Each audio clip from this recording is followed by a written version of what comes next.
The revolution's begun. The time to stand up has come. We are the rocking of the throne. We are the rocking of the throne. 3, 2. Good afternoon, everybody. My name is Niko House, host of the political radio show Mikasa Sukasa, and I am here today with the famous or infamous, depending on which side of the political spectrum you are on, Victor Tiffany. He is co-founder of Revolt Against Plutocracy, also known as, probably a more familiar name to most of you, it's Bernie or Bust.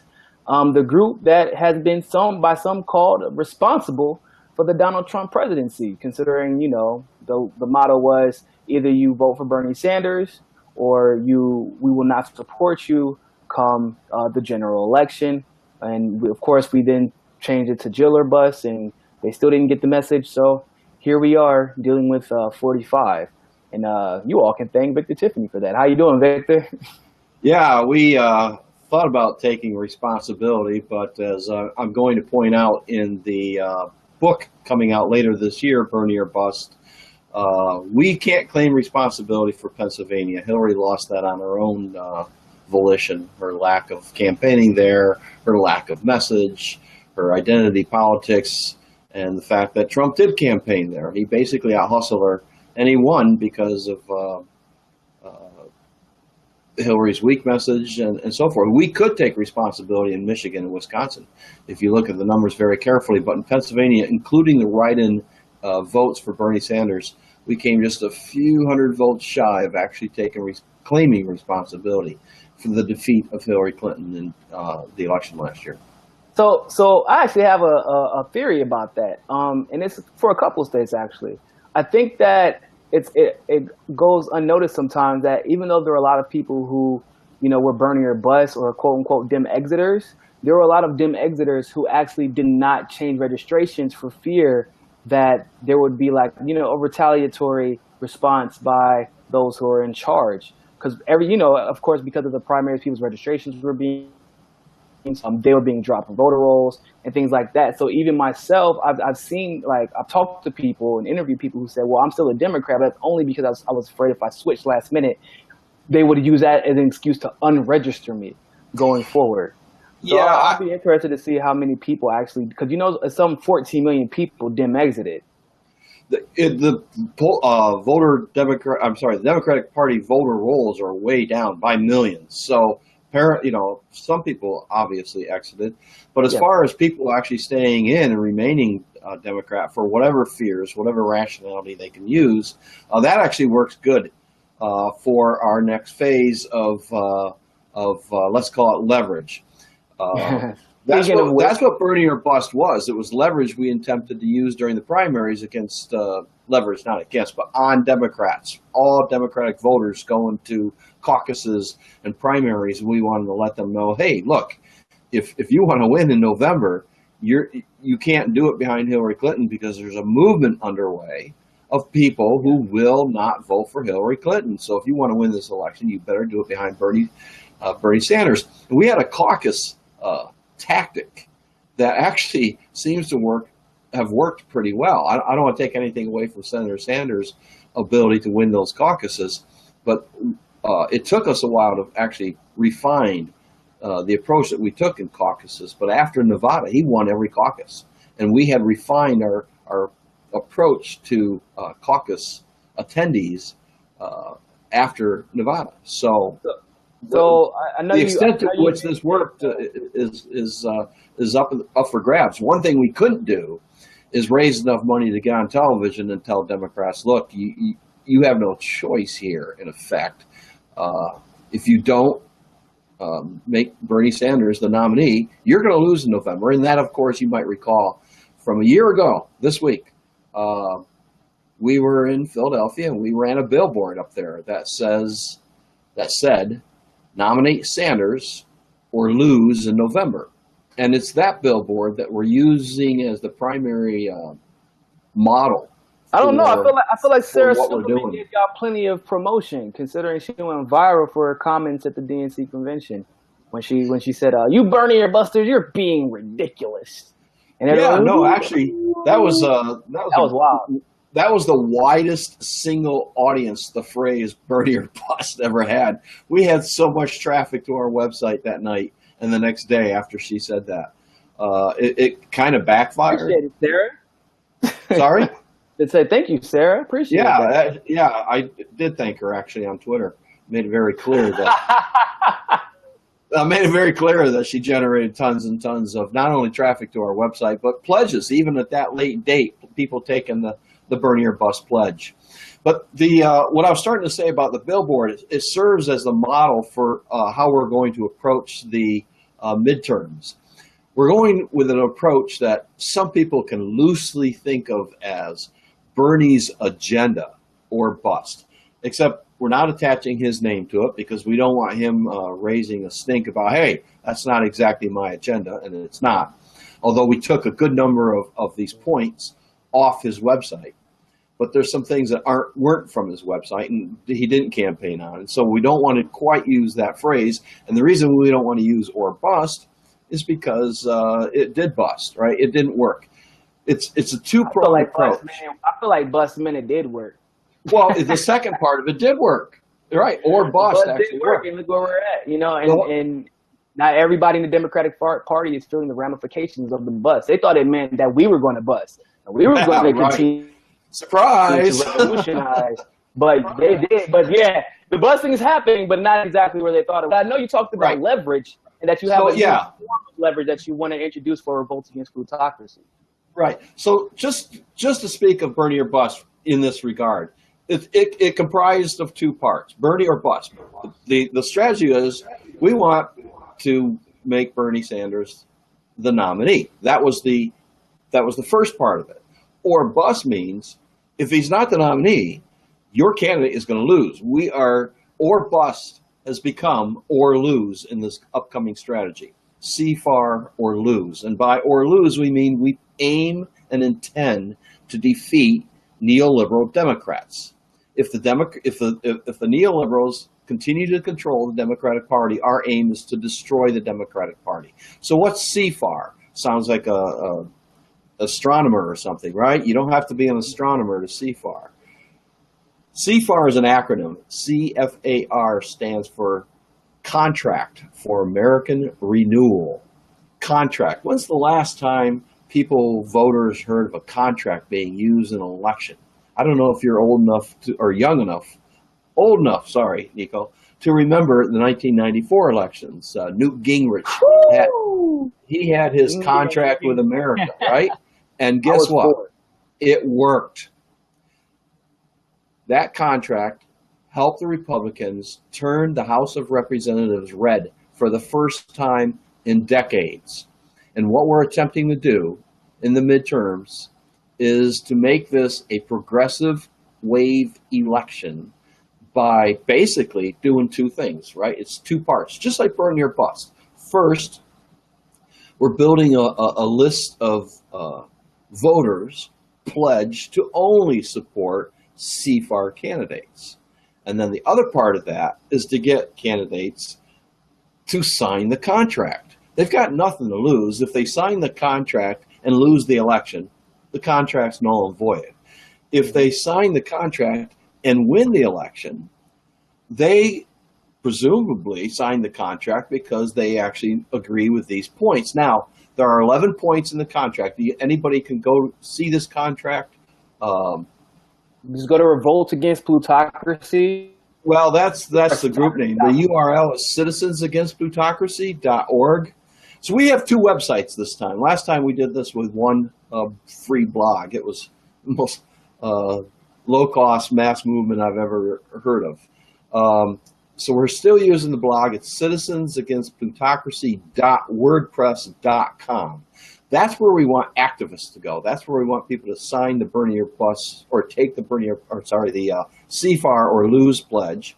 And we also are setting up tutorials because we're a committee of 5 people.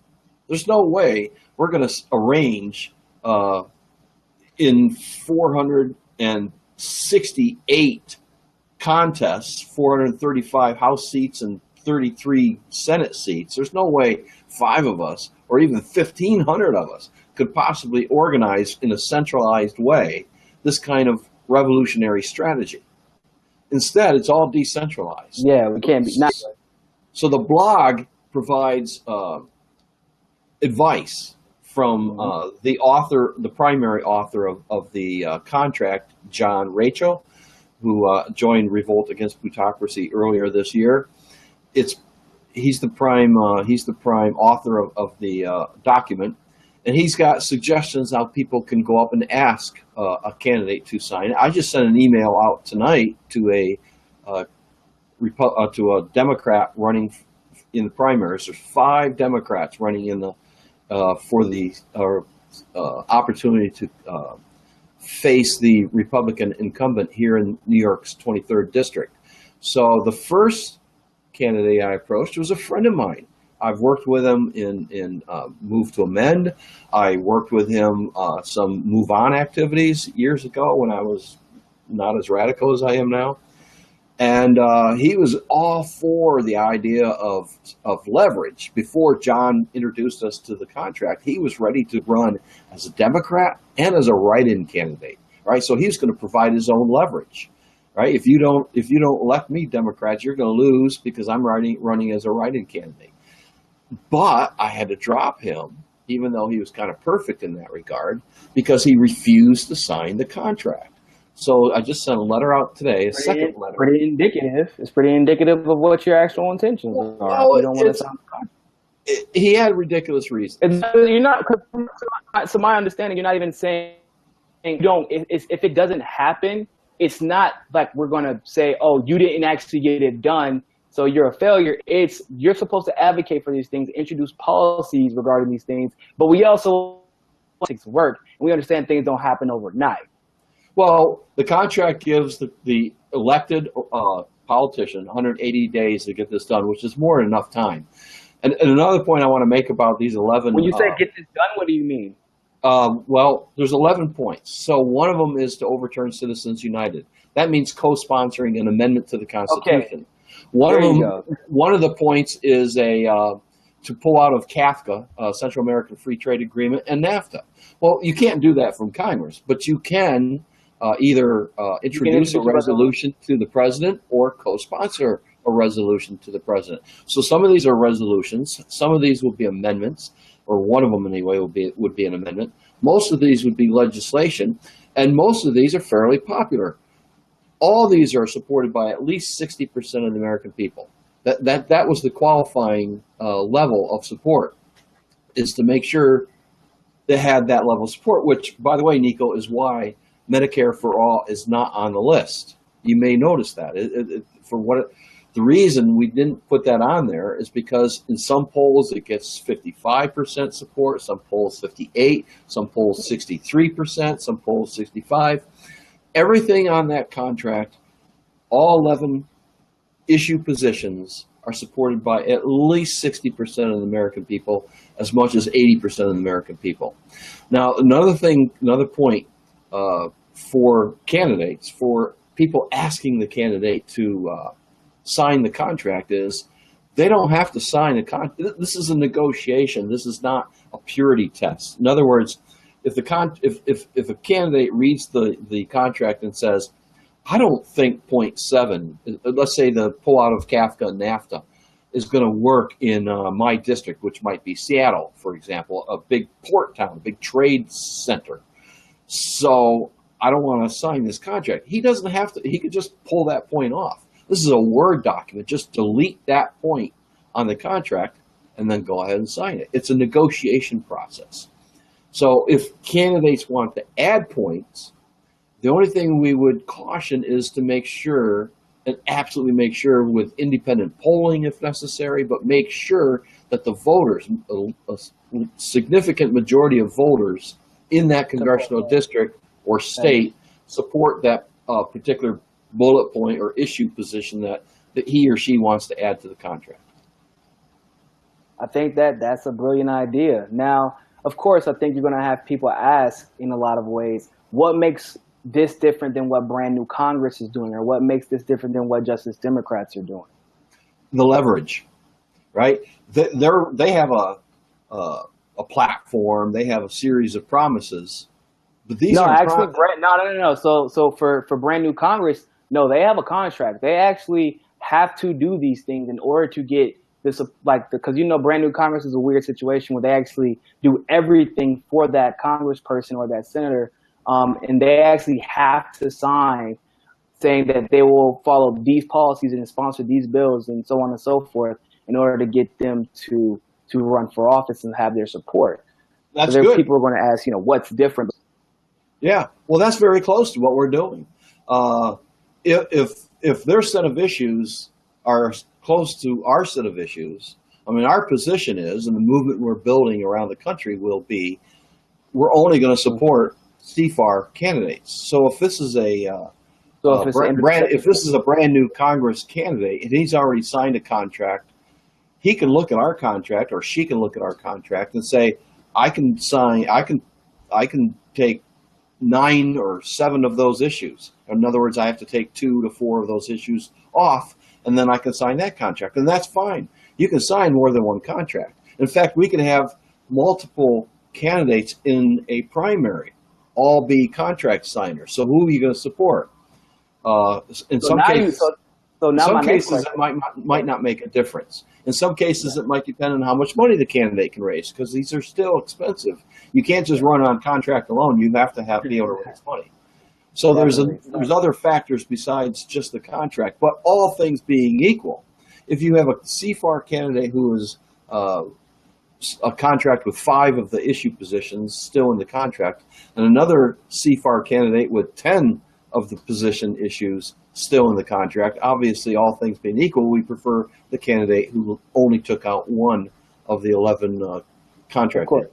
So my question next would be, it's more of a philosophical one, of course.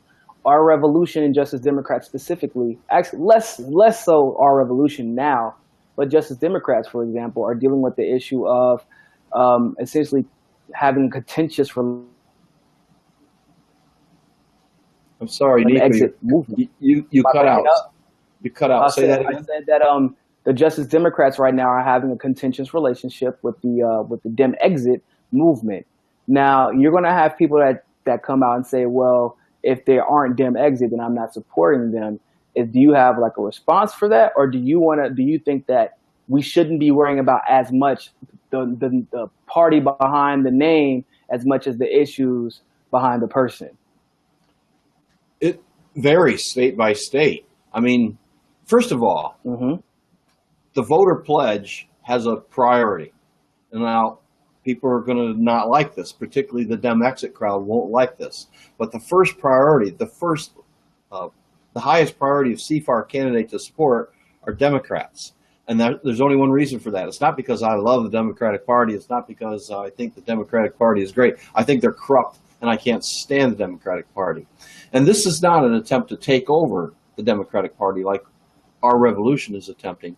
This is simply based upon the political science. The fact of the matter is, it's empirical. No Green has won a seat in the House of Representatives.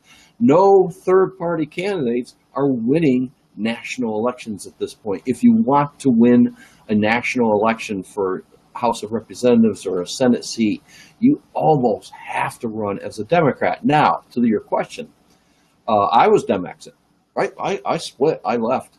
Yeah. And then as we started developing the strategy, I live in New York State. And in New York State, you have to be a Democrat to circulate the ballot for Democrats and to vote in their primaries. So the answer to the question is, depends on the rules of the state. If anybody can pass a petition for a CFAR Democrat, then it's moot. But if you have to be a Democrat to pass a petition and gather signatures on a petition for that candidate to get on the ballot and to vote for that candidate in the primaries, you pretty much have to enter again. I mean, not because, again, I think the Democratic Party is great, but that's just the way they set up their rules. Yeah, I mean, like I said, this initiative is a little bit different. And although some Dem exiters might not like it, the truth is that there's I don't want to use the cliche different strokes for different folks, but for each strategy there is a unique approach, and because yours is based off of data and analysis, in order for that approach to work for you, because you're offering very specific, you have to co-sponsor the bill. Well, it's one thing when you're trying to affect the energy of a movement, but it's another thing like when you're doing what you're doing, which is directly trying to have a physical outcome based off of legislation. And in order to do that, you do have to be able to get people into the Congress, into the Senate. And it could, like you said, if the third party at this very moment hasn't had anyone to gain access to the House of Representatives or the Senate, then it's kind of hard to rely on that. But I think that I'm sure that you would be open once, if there is a transition somehow, some way, that Green Party people start getting, winning seats at the national level. Then of course you're going to endorse it. If it comes up one day, for example, in Michigan, Marcia Squire is running, and if Marcia Squire ends up getting at some point polling at 35 to 40%, I'm sure that's something that rap would be okay with. Yeah, she's also talked about signing the contract. She actually may be one of the first CFAR candidates. Because she's independent, though. She's not actually. But yeah, but I think that's an important thing to bring up, is that it's not like you're stuck to Democrats. It's more so until we see the way it's constructed is until you see viability in another party outside of the Republican Party, then you have to do what you have to do as far as getting these policies passed.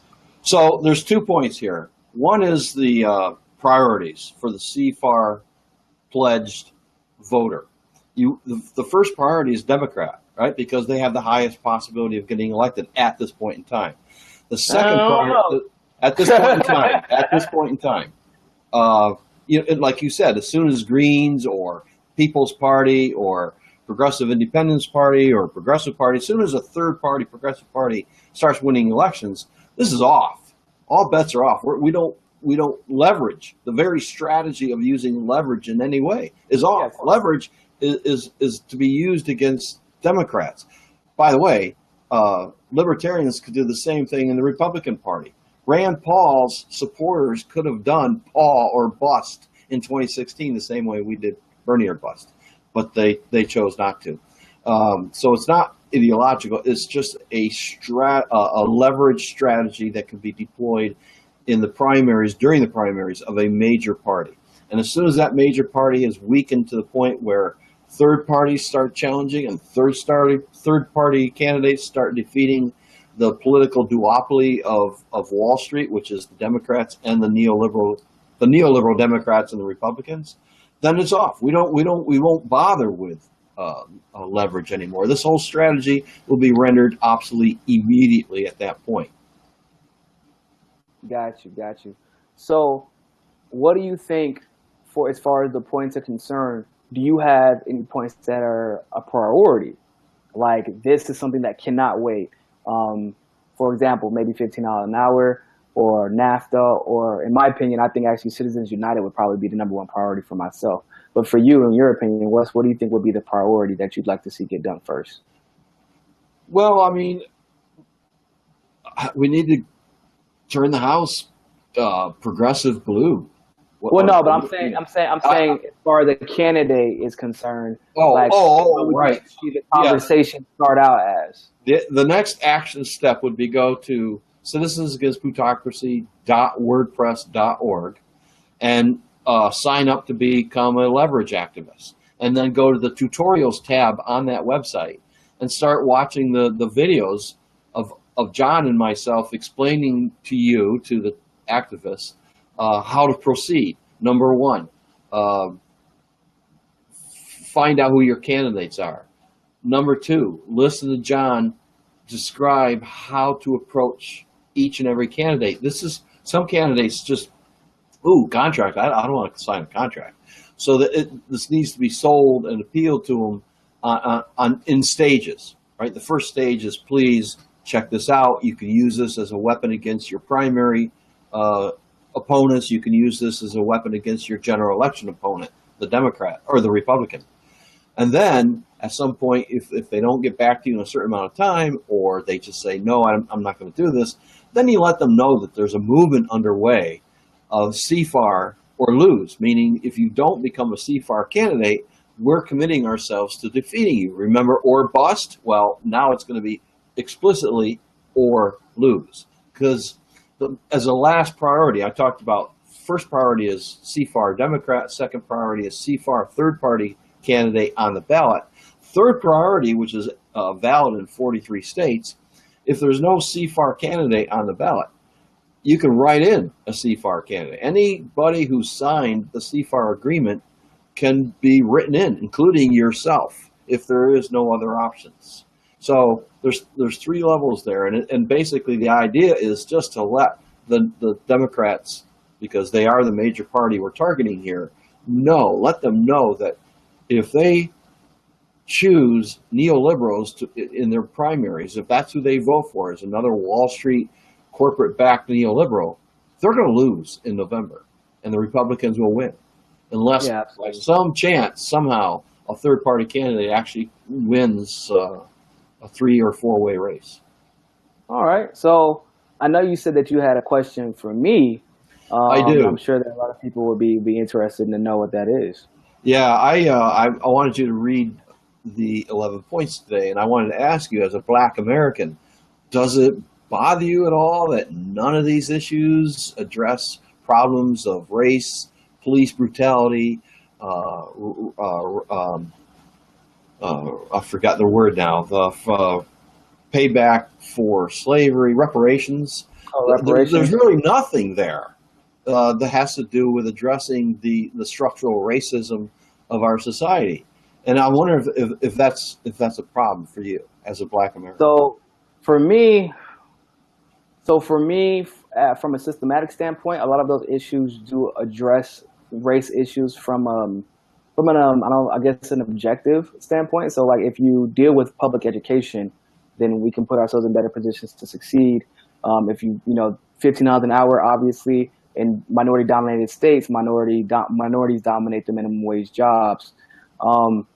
However, as a Black American, I would actually like to see more explicit, explicit discussion of issues. For example,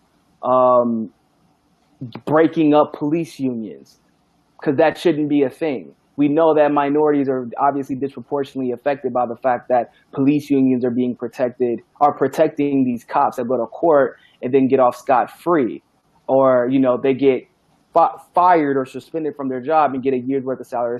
In some cases, they get their entire pension. I would like to see things like that. I would like to see the wage gap in minorities in general. That's a thing people don't know about. I would like to see the issue addressed of credit as far as Black Americans are concerned, because there is a systematic racism issue involving how credit and lending is handled. So I would like to see, but I would just, to be honest, at this very moment in time, and this is something that myself and actually Bernie's former campaign manager, Marcus Farrell, was discussing a couple of weeks ago. We do feel like if the progressive movement is going to succeed, to start addressing and making it like I said, a very explicit address to deal with issues that are afflicting Black people, because the lip service simply isn't going to be enough to win elections anymore, given how just polarized the country is. And you're not going to win a general election, or even ask Ossoff from Georgia. Going to a Black church and saying hallelujah is not going to win you an election anymore. You have to, introduce these issues and explain exactly why it's important that Black people are given exception, and why this issue is exceptional for Black people, and give that link to the past, because we have to have our political leaders not only talking about these issues, but then implementing policies, putting them to the forefront, and then initiating that conversation. So one thing that politicians, candidates themselves can do to address this is, if you're a Black candidate, or you want to appeal to Black Democratic Party voters, and you want to be a CFAR candidate, you can add breaking up the police unions, or independent special prosecutor involved in police shootings, any number of things that the federal government could bring to bear to address whether it's police brutality or structural racism, or any number of these kinds of concerns. They can add this themselves to the contract and bring this into the mix. Playing devil's advocate, if I was a black political consultant or a black strategist, especially given the environment right now, it's like kind of crazy in the black world and politics. But they would likely say, we have 50,000 organizations like Our Revolution, like Justice Democrats, like this one, like CFAR. Why they would probably say, why do I have to be the one to introduce this? Why is this not considered a main issue? And you could say, of course, based off of the way that the system is set up, it's statistic and database, but we all know that we don't make up that much of the country. We don't even make up that much of a given state. So we're already it's almost like we're being marginalized even by that analysis of data. You get what I'm saying? So no, I know exactly. Even though that is good, like that, to have that freedom, and I think that people should take advantage of it, that would likely be the response. If I was, just like I said, coming from a devil's advocate standpoint, that would be the response that a lot of people would give at this moment, just because the tensions are rather high, and then black people are quite simply tired of being pushed to the back burner. Yeah, that is a real problem. It's like the tyranny of data, if you will. And you alluded to it. You alluded to it earlier on when you said we're a divided country. See, the idea of all the issue positions on CFAR agreement are involved this data, this support coming from voters in polls. So if you don't have that kind of support for breaking up police unions, for special prosecutors on all police shootings, or just go down the list, you're in a bad position to, even if you're a black candidate in a majority black district, you're in a tough spot. So it would make sense for the candidate, if he raised enough money to do something like this, to actually do some polling, some independent polling of people in that district to see exactly what the voters would support. And then either if you've already signed a contract and you want to amend it, you can do that. You can amend the contract, add another issue that specifically addresses structural racism if it's something that is a winner. You don't want to add things to the contract that most people oppose, because that's a losing strategy.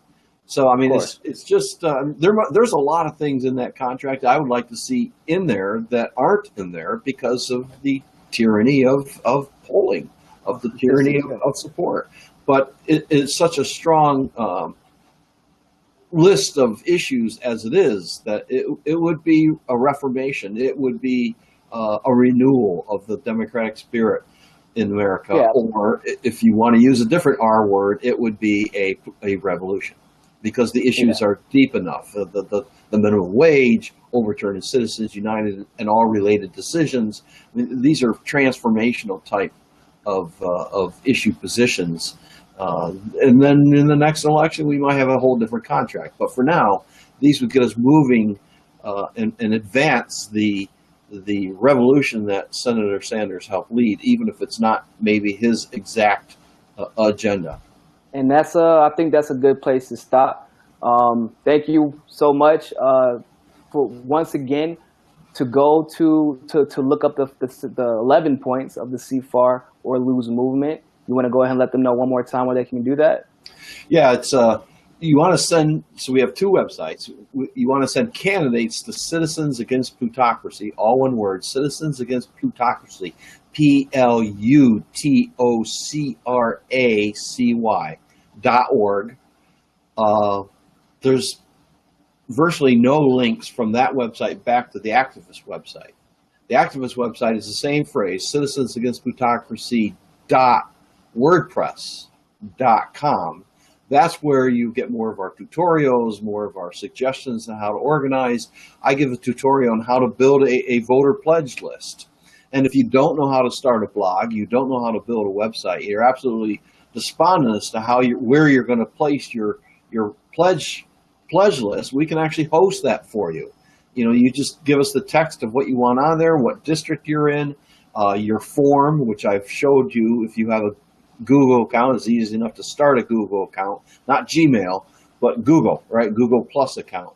You just start that, and then you go to a drive, and you have tons and tons of free storage available through Google, and you can build a list. And I on the tutorial page, I show people how to build a pledge list and how to set up the form that people fill out. And we can host that for you if you can't start a blog or a website. We can help you out in other ways. And then in the coming weeks, we will be adding more tutorials and adding more information because what are you going to do to raise money, right? What are the rules for spending money as a citizen? You can't spend 1,000 hours of your own money on political activities. That's against the law. After $999, you've got to start donating to a PAC. So how do you form a PAC? All kinds of questions. Basically, we're trying to replicate Bernie or bust on a small scale 488 times. That's a big task. We've seen some success in the past, and I'm sure we'll continue to see success in the future. We'll see. Victor this is our field of dreams. If we build it, they'll come. Silverman can give us another shout out. But thank you very much for coming on, Victor. We'll definitely have to have you on again, especially as more candidates decide to sign the pledge. And in the meantime, I want to thank you all for watching. Go to Revolt Against Plutocracy's YouTube channel, subscribe there. I also do some recordings for Revolt Against Plutocracy. So does Victor and other board members. And we hope to start adding some more people so we can, spread the message, because it's not just about, revolutionizing. Somebody has to talk about how we move forward. And that's a lot of what we talk about on Revolt Against Plutocracy. So thank you all so much. And always remember, find your balance. Thank you, Niko. Peace.